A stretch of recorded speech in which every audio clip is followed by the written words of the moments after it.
કહેવાય છે કે ધારી લઈએ તો સફળતા જરૂર મળે છે, પણ શું તમે કોઈ દિવસ તમારે જે બનવું છે તે દિશામાં વિચાર્યું છે? સૌથી પહેલા તો તમે આ વિડીયો જોવો, કારણ કે આ વિડીયો જોઈ તમને જીવનમાં લક્ષ્યનું મહત્વ સમજાશે. તમારા જીવનને એક ચોક્કસ દિશા મળશે.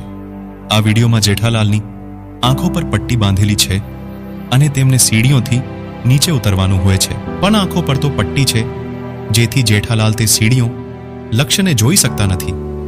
આપણી સાથે પણ આવું જ થાય છે જ્યારે આપણે પોતાના જીવનમાં કોઈ લક્ષ્ય ગોલ નથી રાખતા.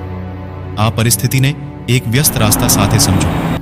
કલ્પના કરો કે એક વ્યક્તિ કાર ચલાવી રહ્યો છે. તેને ક્યાં જવાનું છે તે તેને ખબર નથી. તે ડાબે જમણે વળતો રહે છે અને તે કોઈ ફિક્સ જગ્યાએ નથી પહોંચતો.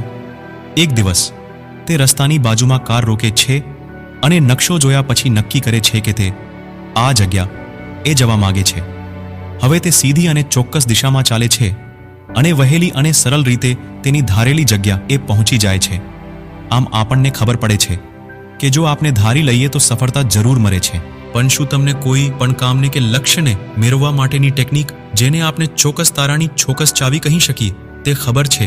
આવું તમારી સાથે પણ થયું હશે કે ઘણી બધી ચાવીઓ પાસે છે પણ તેમાંથી આ તારાની ચાવી કઈ છે તે ખબર નથી, અને પછી આપણે બધી ચાવીઓથી તારું ખોલવાના પ્રયાસ કરીએ છીએ અને અંતે તે તારું સાચી ચાવીથી જ ખુલે છે. આવી જ રીતે આપણને પણ એક ચોક્કસ દિશામાં ચાલવાનું છે જેથી સફળતા મળે. પણ પહેલા જાણી લો કે લક્ષ્ય નક્કી કરવાથી શું શું ફાયદા થાય છે. સ્પષ્ટ દિશા મળે છે. લક્ષ્ય નક્કી કરવાથી આપણા જીવનને સ્પષ્ટ દિશા મળે છે. કલ્પના કરો કે તમે કોઈ અજાણા શહેરમાં એક અજાણા રસ્તે ચાલતા હો અને તમને ખબર ના હોય તમારું ગંતવ્ય ક્યાં છે, તો તમે ક્યાં જશો? તમે આડેધડ ડાબે જમણે વળતા રહેશો અને આખરે ગુમ થઈ જશો.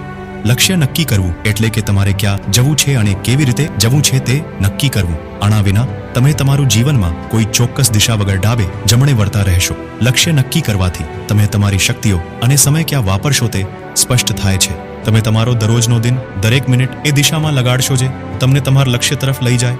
અંતે લક્ષ્ય નક્કી કરવાથી તમે તમારા જીવનમાં વધુ ફોકસ્ડ અને પ્રોડક્ટિવ બનશો. ઉદાહરણ તરીકે ધારો કે અનિલ નામનો એક યુવક છે.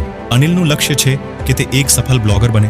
તે રોજ બેસીને તેની પોસ્ટ્સ લખે છે, તે SEO શીખે છે અને માર્કેટિંગ વિશે જાણે છે.